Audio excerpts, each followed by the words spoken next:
আমি হলো বৈষম্য বিরোধী কর্মচারী ঐক্য ফোরামের সভাপতি। তো আমরা যে কালো আইনটা হয়েছে গভর্নমেন্ট, ওইটার বিপক্ষে কর্মকর্তা কর্মচারীরা আন্দোলন করছে। তা আমরা একাত্মতা ঘোষণা করছি।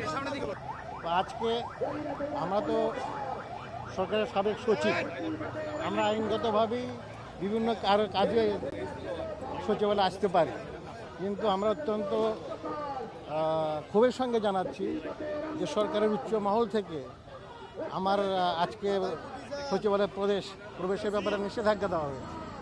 তো আপনাদের মাধ্যমে আমি জানতে চাই আমরা অপরাধটা কি।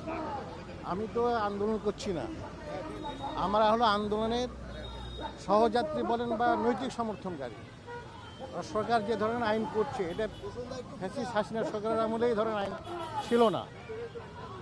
আর আপনারা আরেকটা জিনিস জানেন যে আওয়ামী লীগ নিষিদ্ধ করা হয়েছে, অঙ্গ সংগঠন নিষিদ্ধ করা হয়েছে, কিন্তু যারা যে সমস্ত কর্মকর্তারা এই তালিকা কিন্তু অলরেডি বিভিন্ন মিডিয়াতে প্রকাশিত হয়েছে, তারা এখনও প্রশাসনের শীর্ষ মহলে বসে আছে।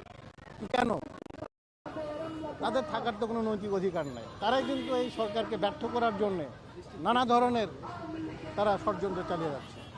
আমাদের মূল দাবি কিন্তু ওইটাই ছিল যে আওয়ামী দোসরদের শীর্ষ পদ থেকে